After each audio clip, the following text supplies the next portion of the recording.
حتى يقبض العلم وتكسر الزلازل ويتقارب الزمان وتظهر الفتن ويكثر الهرج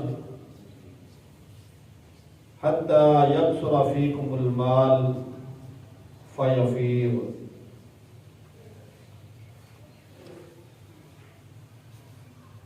علامات قیامت میں سے کچھ علامتیں پچھلے خطبہ جمعہ میں آپ کے سامنے بیان کی تھی. آج بھی صحیح البخاری کی ایک حدیث جس میں علامات قیامت کا تذکرہ ہے وہ آپ کے سامنے بیان کرنے کی کوشش کروں گا. اللہ رب العالمین ہمیں اپنی آخرت کی تیاری کرنے کی توفیق عطا فرمائے.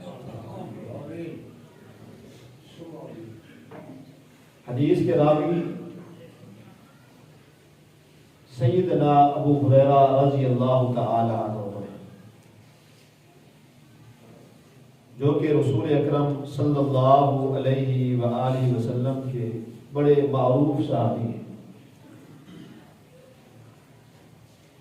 وہ فرماتے ہیں کہ رسول اکرم صلی اللہ علیہ وآلہ وسلم نے فرمایا لا تقوم الساعہ، اس وقت تک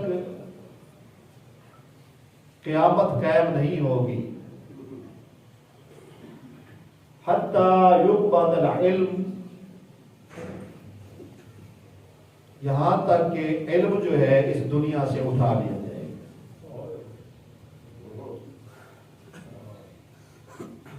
جب علم اٹھ جائے گا تو جہالت عام ہو جائے گی. جب جہالت عام ہو جائے گی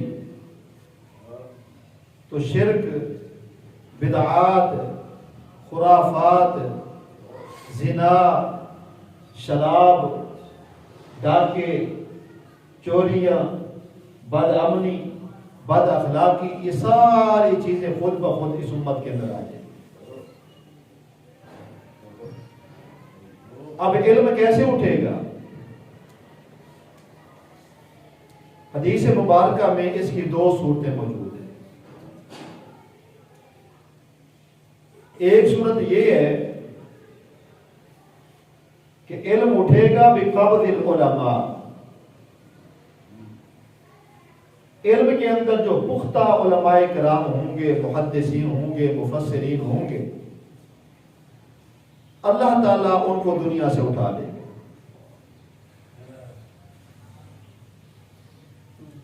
جب ایسے علماء دنیا سے اٹھ جائیں گے، اب لوگ ایسے لوگوں کو اپنا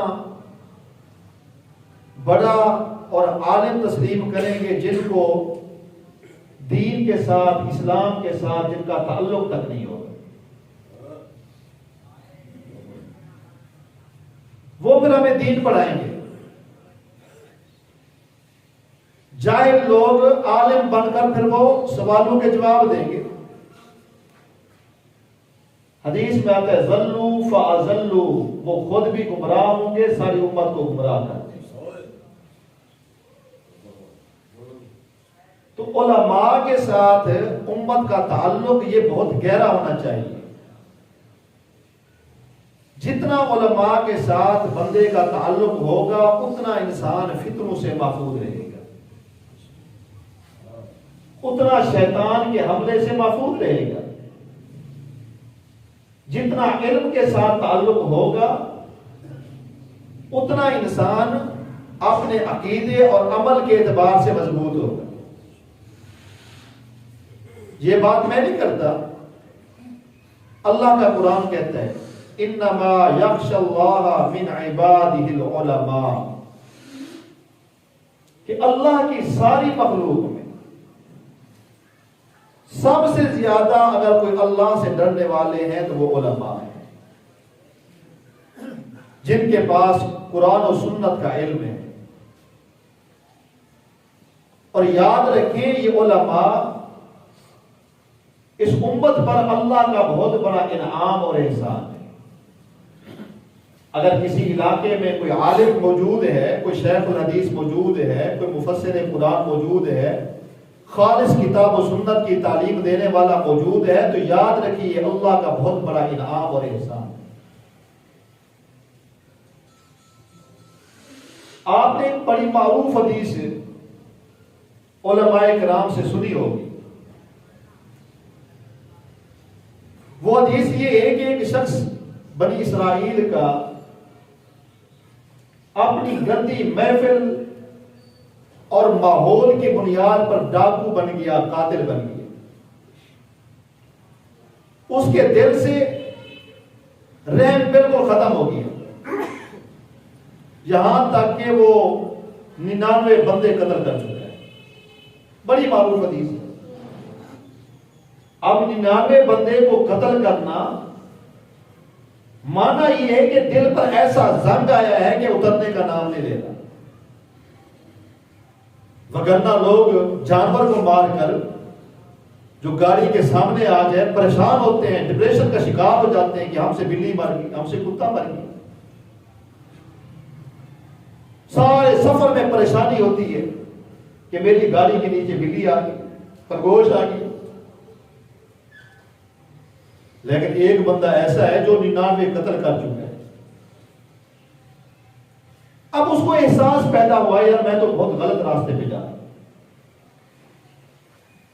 اب وہ لوگوں سے پوچھتا ہے یار مجھے کوئی اللہ والا بتاؤ، مجھے کوئی عالم بتاؤ جو میرا یہ مسئلہ حل کر دے، میں توبہ کرنا چاہتا ہوں۔ فَدُلَّ عَلَىٰ رَاهِبٍ، اس آدمی کو بتلایا گیا کہ فلانے علاقے میں ایک اللہ والا نیک بندہ موجود ہے۔ راہب کہتے تھے جو دنیا سے بالکل کٹ کر صرف اللہ کے لیے بیٹھا ہو۔ ہمارے اسلام میں رہبانیت جائز نہیں ہے، سابقہ امتوں میں یہ رواج موجود تھا۔ نہ شادی ہے، نہ بچے ہیں، نہ کاروبار ہے، کچھ بھی نہیں ہے، صرف اللہ اللہ کر رہے۔ تو اللہ کے ولی ہوتے تھے اس دور کے۔ اب اللہ کے ولی کے پاس پہنچا ہے اور اس سے پوچھتا ہے کہ میں 99 قتل کر چکا ہوں، کیا میری توبہ قبول ہوگی؟ اس نے کہا اتنا بڑا ظالم ہے تو وہ ایک قتل پر اللہ کی لعنت ہے، ایک قتل پر اللہ رب العالمین نے جہنم کا وعدہ وعید کیا ہے، تو 99 کر کے آئے، کیسے تیری توبہ قبول ہوگی؟ نہیں ہوگی۔ اس نے کہا توبہ تو ویسے قبول نہیں ہوگی۔ تلوار اٹھائی، اس راہب کو قتل کر، اس اللہ کے ولی کو قتل کر۔ اب پھر اس کے دل میں احساس پیدا ہوا یار یہ بہت غلط ہو گئی ہے۔ پہلے تو جیسے کیسے تھا، ایک نیک آدمی، اللہ والا آدمی بے قصور مارا گیا، اس کی پریشانی میں اضافہ ہو گیا۔ لوگوں سے پھر اس نے پوچھنا شروع کر دی، مجھے بتائیں کوئی بندہ جو میرا مسئلہ حل کرے۔ فَدُلَّ عَلَىٰ عَالِمٍ، اب کی بار اس کو ایک عالم کے بارے میں بتلایا گیا۔ پہلا عابد تھا، راہب تھا، عبادت گزار تھا، اللہ کا ولی تھا، نیک تھا، لیکن مسئلہ غلط بتلایا۔ اب عالم کے بارے میں پوچھا تو عالم کے بارے میں بتلایا گیا۔ اب یہ بندہ وہاں پر پہنچتا ہے اور عالم سے جا کے کہتا ہے کہ میں 100 افراد کا قاتل ہوں، حلی من توبہ، کیا میری کوئی توبہ قبول ہے؟ تو عالم نے کہا بھی اللہ رب العالمین اور آپ کی توبہ کے درمیان کون رکاوٹ ہے؟ کوئی رکاوٹ نہیں ہے۔ اگر اللہ معاف کرنا چاہے تو 100 افراد کے قاتل کو اللہ معاف کر سکتا ہے۔ اب یہ صحیح جواب تھا، یہ ایک عالم کا جواب تھا۔ تو اس بندے نے دل ہی دل میں توبہ کی، وعدہ کیا۔ اس عالم نے کہا بھی آپ جس ماحول میں ہیں اگر آج توبہ کر رہے ہیں، اسی ماحول میں رہیں تو دوبارہ قاتل بن جاؤ گے۔ اپنی کمپنی چینج کریں، اپنا ماحول چینج کریں، اپنا علاقہ چینج کریں۔ ماحول کا بہت بڑا اثر ہوتا ہے، بہت بڑا اثر ہوتا ہے۔ اعلیٰ تعلیم کے لیے ہم اپنے اولادوں کو باہر بھیجتے ہیں، واپس آتے ہیں نہ داڑھی ہے نہ مونچھ ہے نہ لباس ہے، کچھ بھی نہیں، انگریز بن کے واپس آ گئے۔ قرآن پڑھنے والے اب ان کو نماز تک کا ترجمہ نہیں آتا، کیوں؟ ماحول کا اثر ہوتا ہے۔ تو ماحول کو دیکھا کر ہمیشہ رشتے کرتے ہوئے پہلے ماحول کو چیک کریں، ماحول کیسا ہے۔ کاروبار کرتے ہوئے ماحول چیک کریں، اپنا ماحول چینج کریں۔ فلانی بستی میں چلے جائیں، وہاں نیک لوگ ہیں، ان کی صحبت میں رہیں، اللہ اللہ کریں تو تمہاری توبہ بھی اللہ قبول کرے گا اور تم اپنی توبہ پر پکے بھی رہو گے۔ واقعہ آپ نے سن رکھا ہے، جا رہا تھا، فوت ہو گیا، راستے میں اللہ نے فرشتے بھیجے، فیصلہ کرایا، اللہ نے اس کو جنت میں بھیج دیا۔ واقعہ سن رکھا ہے آپ نے۔ میں جو چیز بتلانا چاہتا ہوں وہ یہ ہے کہ ایک عالم پوری امت اور پورے علاقے کے لیے اللہ کی نعمت ہوتا ہے، یہ اللہ کا احسان ہوتا ہے اگر عالم موجود ہے۔ نبی علیہ الصلوۃ والسلام نے کیا فرمایا؟ فرمایا کہ فضل العالم علی العابد کفضلی علی ادناکم۔ ایک عالم کی فضیلت ایک عابد عبادت گزار پر ایسے ہے کہ میری فضیلت تم میں سے ایک عام انسان کا۔ اب آپ بتائیں کیا نبی علیہ الصلوۃ والسلام کی فضیلت کا کوئی بندہ مقابلہ کر سکتا ہے؟ ساری امت مل جائے اللہ کے نبی کا مقابلہ نہیں کر سکتے عظمت اور مقام کے اعتبار سے۔ نبی علیہ الصلوۃ والسلام نے فرمایا جیسے تمہارا عام آدمی میرے ساتھ موازنہ اس کا نہیں کیا جا سکتا، اسی طرح ایک عبادت گزار کا موازنہ ایک عالم دین کے ساتھ نہیں کیا جا سکتا۔ یہ اللہ کا کرم ہے، یہ اللہ کا احسان ہے۔ لیکن لوگوں کے نشانے پر ہمیشہ علماء ہی ہوں، ان کو بدنام کرو، ان کی تذلیل کرو، ان کو دہشت گرد کہو، ان کو فسادی ڈکلیئر کرو۔ ہماری زبانیں چلتی جاتی ہے، غور ہی نہیں کرتے ہم جن کے بارے میں ہم آوازیں کستے ہیں۔ ہم کہہ کر رہے ہیں قیامت کے دن اللہ کو ہم جواب کیا دیں گے؟ بڑے بڑے علماء یہاں تک کہ شیخ الحدیث تک ہماری زبانوں سے محفوظ نہیں۔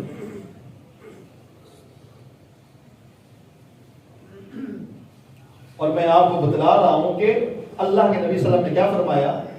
قیامت کی علامات میں سے یہ علامت ہے کہ اللہ رب العالمین علماء کو اٹھا لے۔ اور علماء کے بارے میں اللہ نے کیا فرمایا؟ اللہ کے نبی نے صلی اللہ علیہ وسلم العلماء ورثۃ الانبیاء، یہ جو علماء ہیں یہ انبیاء کے وارث ہیں، علماء انبیاء کے وارث ہیں۔ اور جو انبیاء تھے لم یورثوا درہم ولا دینارا، ان کی میراث درہم و دینار نہیں تھی، ان کی میراث کیا تھی؟ علم تھی، اور علم انبیاء چھوڑ کے گئے ہیں اور وہ علم علماء کے پاس ہوگی۔ یہ علماء انبیاء کے وارث ہیں۔ اور نبی علیہ الصلوۃ والسلام نے فرمایا جو ایک عالم ہوتا ہے حقیقی، جو عالم ہے قرآن و سنت کا، اس کے لیے دنیا کی ہر چیز اللہ سے بخشش کی دعا کرتی، یہاں تک کہ نبی علیہ الصلوۃ والسلام فرماتے ہیں فضاؤں میں پرندے، اللہ کے فرشتے، اور اپنے بل کے اندر رہنے والی چیونٹیاں، اور پانی کے اندر تیرنے والی مچھلیاں، یہ علماء دین کے لیے اللہ سے بخشش کی دعا کرتی ہیں۔ تو ہماری قیمتیں کرنے سے کیا ملے گا؟ کیا فرق پڑے گا؟ ان کی عزت میں احترام میں کیا فرق پڑے گا؟ جن سے اللہ کے فرشتے دعائیں کرتے ہیں، جن کے لیے آسمانی مخلوقیں دعائیں کرتی ہوں، جن کے لیے سمندر کی مچھلیاں دعائیں کرتی ہوں، ان کی عزت میں کیا فرق پڑنا ہے؟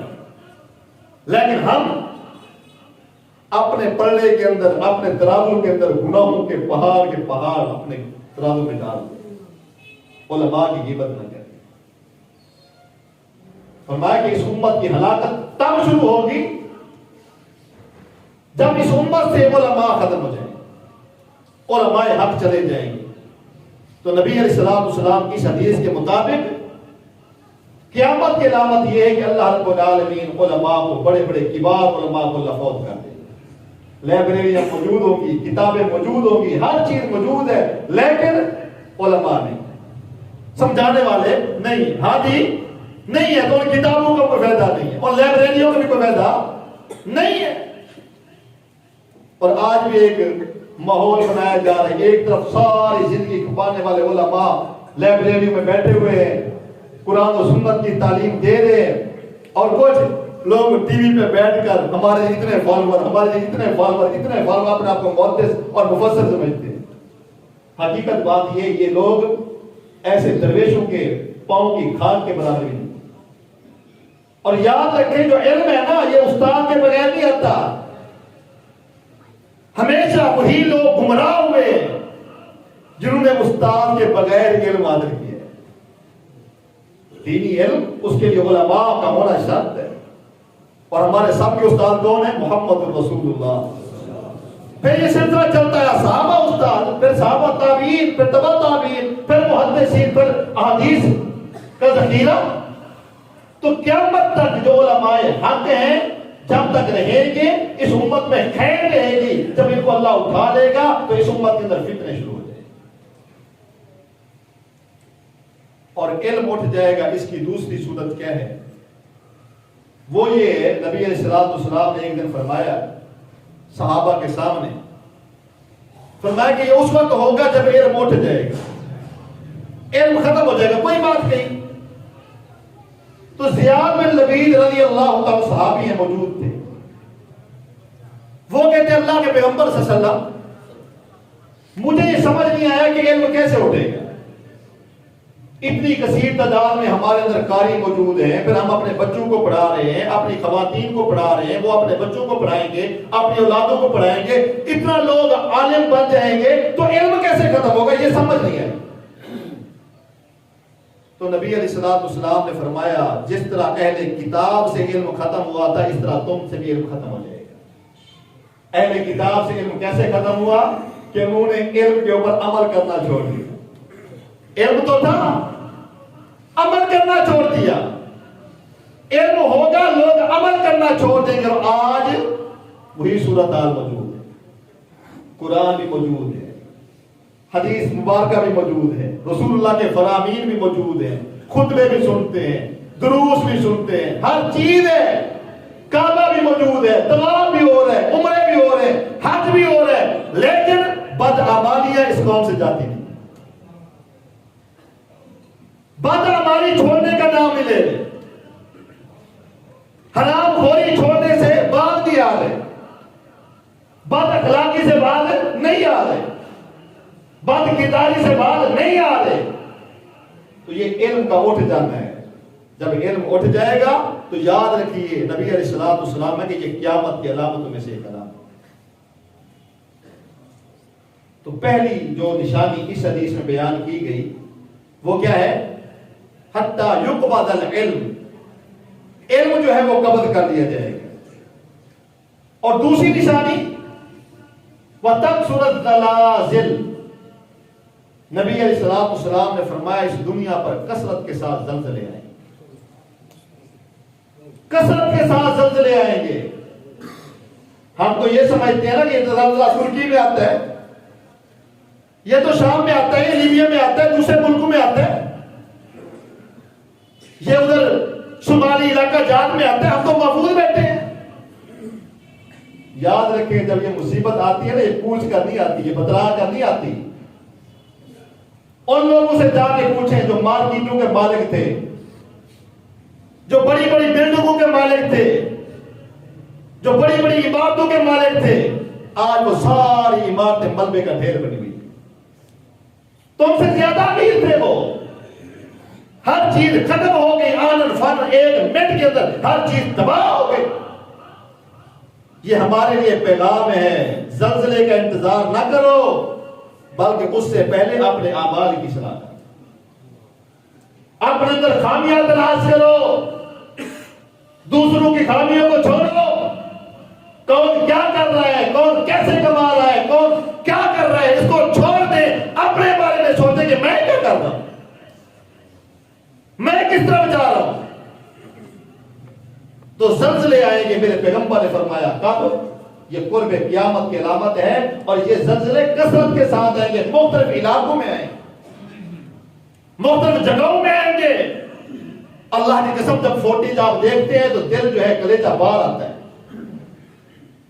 باپ نیچے کھڑا ہوا ہے، بیٹا اوپر پھنسا ہوا ہے عمارت کے اندر، آواز لگا بیٹا لا الہ الا اللہ پڑھ لو۔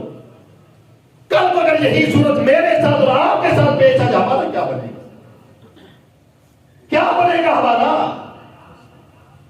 ذرا کبھی ہم نے جائزہ لیا؟ کبھی ہم نے سوچا؟ ہمیں تو لوگوں کی غیبتیں کر کر کے ہمارے پاس اور ٹائم ہی نہیں ہے، لوگوں کے عیب تلاش کرنے کے لیے ہمارا کوئی کام ہی نہیں ہے۔ کبھی اپنے بارے میں سوچے؟ اگر آج یہ زلزلہ آ جائے تو ہمارے اتنا اعمال ہیں کہ اپنے اعمال کی بدولت ہم قیامت والے دن اللہ کے سامنے سرخرو ہو سکے۔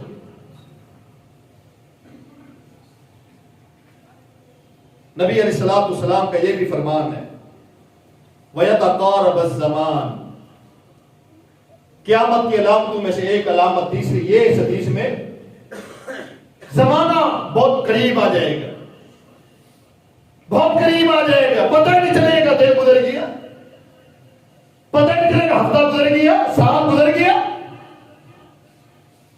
سفر سمٹ گئے۔ ایک دور تھا یہاں سے لوگ حج کے لیے جاتے تھے، 3 مہینے لگ جاتے تھے، اور آج 3 گھنٹے میں بندہ سعودیہ پہنچ جاتا ہے۔ یہ تقارب الزمان کی سب سے بڑی دلیل ہے۔ زمانہ سمٹ گیا ہے، جو کام آپ سالوں میں کرتے تھے آپ 1 دن میں کر لیتے۔ یہ قیامت کی علامتوں میں سے ایک علامت ہے۔ سارا دن بیچارے کسان ہل چلاتے تھے، بیلوں کے ساتھ پانی نکالتے تھے کنویں سے، تو سارا دن میں صرف 1 ایکڑ پوری بستی والے پلا لیتے تھے، مل کے سارے مل کے اپنے جانوں کو لے آتے تھے۔ اور آج کئی 100 ایکڑ ایک جو ہے نا بستی والے پلا رہے۔ یہ تقارب الزمان ہے۔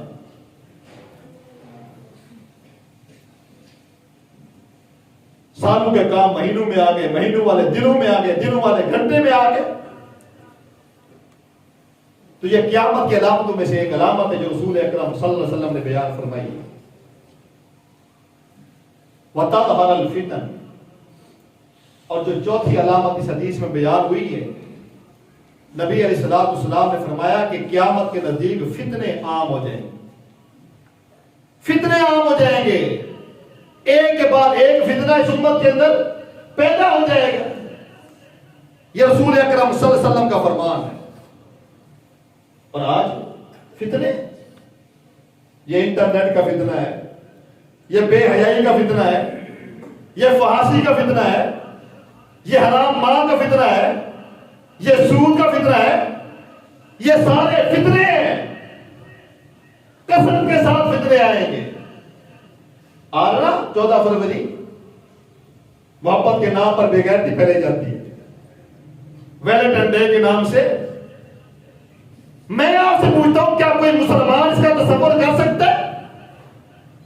کیا کوئی غیرت مند مسلمان بھائی یہ برداشت کر سکتا ہے کہ اس کی بہن کو کوئی غیر مرد آ کر پھول پیش کرے؟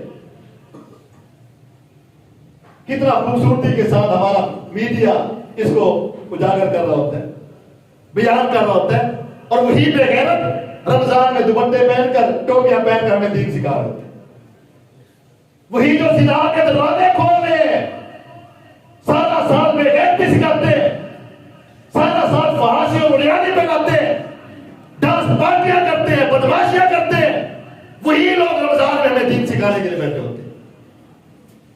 تظہر الفتن، نبی علیہ الصلوۃ والسلام کہ فتنے عام ہو جائیں گے، فتنے زیادہ ہو جائیں گے۔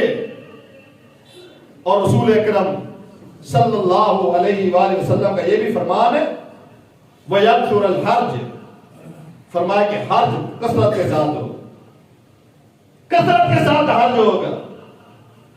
حرج کیا ہے؟ فرمایا کہ القتل، قتل عام ہو جائے گا، پہلے آپ کسی علاقے کے بارے میں سنتے ہیں فلاں علاقے میں قتل ہو گیا ہے، اب روزانہ کی خبریں ہر علاقے میں قتل ہو رہا ہے.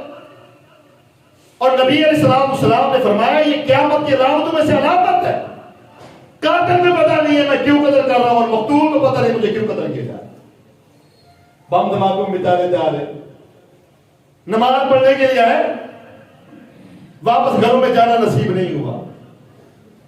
اب جو قاتل ہیں ان کو بھی معلوم نہیں ہے ان کا قصور کیا ہے، تو کیوں مار رہے ہیں. اور جو مقتول ہیں بیچارے آئے اللہ اکبر کی صدا پر آواز لگاتے ہوئے نماز پڑھنے کے لیے آئے، لیکن واپس گھروں کو نہیں جا سکے. یہ قیامت کی علامتوں میں سے علامت ہے. اللہ کی قسم جب بندہ گھر سے باہر نکلتا ہے نا تو یہ سوچ کر نکلا کریں کہ آج ہمارا آخری دن ہے. گھر سے باہر جا رہے پتہ نہیں واپس آنا نصیب ہوتا ہے کہ نہیں ہوتا، ایسے ماحول چل رہا ہے. دعائیں کیا کرے کہ اللہ رب العالمین ہر قسم کے مسائل سے بچائے، مصیبتوں سے بچائے، فساد اللہ فساد سے بچائے، آزمائشوں سے بچائے. حج عام ہو جائے گا. اور چھٹی علامت نبی علیہ السلام نے کیا بتلائی؟ رسول اکرم صلی اللہ علیہ وسلم نے فرمایا حتی یکثر المال فیفیر، مال عام ہو جائے گا. مال عام ہوگا. آج مہنگائی ضرور ہے، لوگوں میں تنگی بھی ضرور ہے، لیکن اکثریت کے پاس آپ مال دیکھیں کتنا مال ہے، کتنا پیسہ ہے، کتنا دولت ہے. یہ دولت بڑھتی جائے گی، یہ یاد رکھیں، فتنے بڑھتی جائے گی.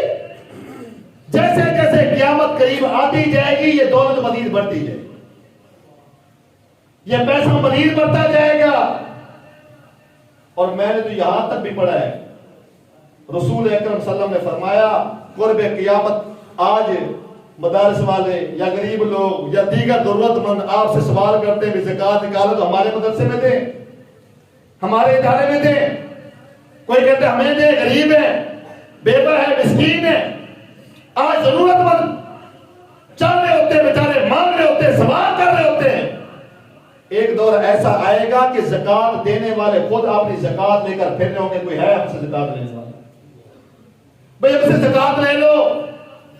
بدلایا جائے گا ابھی یہاں تو کوئی نہیں ہے زکات لینے والا، یہاں تو سارے دینے والے. ہاں فلانے علاقے میں جو وہاں ایک غریب رہتا ہے وہاں اس کو زکات دے کر آؤ. وہ لے کر جائے گا، جب وہاں پہنچے گا وہ کہے گا بھائی پہلے میں زکات لیتا تھا، اب اللہ نے اتنا دیا ہے کہ میں خود زکات دینے کے قابل ہو گیا، میں زکات نہیں دے سکتا. پیغام کیا ہے؟ جس دولت کی خاطر اپنے بھائیوں سے ہم تعلق ختم کر رہے ہیں، جس دولت کی خاطر رشتے ختم کر رہے ہیں، جس دولت کی خاطر ہم اپنی محبتیں ختم کر رہے ہیں، جس دولت کی خاطر ہم نے اپنا پیار ختم کر دیا، ہم نے اسلام کو جو پیچھے کر دیا دولت کی خاطر، یاد رکھیں یہ دولت بڑھتی جائے گی اور ازمائشیں بھی بڑھتی جائیں گی. ایسا دور آئے گا زکات لینے والا کوئی نہیں ہوگا. یہ رسول اکرم صلی اللہ علیہ وسلم کا فرمان ہے حتی یفیدہ، یہ دولت کیا ہو جائے گی دنیا میں عام ہو جائے گی. تو یاد رکھیں جب دولت زیادہ ہوگی تو اللہ کی طرف سے سوال بھی زیادہ ہوں گے. من این اکتسبہ وفیما انفقا، اللہ پوچھے گا یہ پیسہ کہاں سے کمایا تھا، تمہارے ذرائع آمدنی کیا تھے اور خرچ کیا کیا تھا. تو آج ہمیں سوچنا یہ ہے کہ ہمارے پاس جو ذرائع آمدنی ہیں ان کو ذرا چیک کریں حلال ہے کہ حرام ہے، کہیں مشکوک تو نہیں ہے. امام بخاری رحمہ اللہ کے والد جب فوت ہونے لگے نا تو اپنی بیوی سے کہتے ہیں کہ یہ میرا بیٹا ہے محمد، ساری زندگی میں نے دولت کمائی ہے، اللہ کی قسم کھا کے تو 1 روپیہ اس میں شک کا بھی نہیں، حرام کی دور کی بات ہے. میرے بیٹے کو تم نے پڑھانا ہے، دین کا عالم بنانا ہے، اور وہ پیسہ جب اس کے اوپر لگا نا، اس بچے کے اوپر حلال کمائی کا پیسہ، آج اس وقت تک بندہ عالم نہیں بن سکتا، اس وقت تک علم کی ڈگری اس کو ملتی نہیں ہے، عربی فاضل عالم نہیں بن سکتا جب تک صحیح البخاری کا ختم نہیں کر دے. یہ اللہ نے عزم عطا فرمایا، یہ مقام عطا فرمایا حلال مال کی برکت سے. اور دوسرا وفیما انفقا، یہ بھی سوال ہوگا مال تھا تو خرچ کہاں پر کیا تھا. آج دیکھتے ہیں آپ لوگوں کو کتنا پیسہ خرچ کرتے ہیں، عمارتوں پہ لگ رہا ہے، کجروں کے اوپر 5-5 ہزار کے نوٹ پھینکے جا رہے ہیں، اور مساجد اور مدارس بے یار و مددگار ہیں میرے بھائی، اس بارے میں ہمیں سوچنا چاہیے۔ اللہ سے دعا ہے اللہ رب العالمین قرآن و سنت پر ہمیں عمل کرنے کی توفیق عطا فرمائے۔ وآخر دعوانا الحمدللہ۔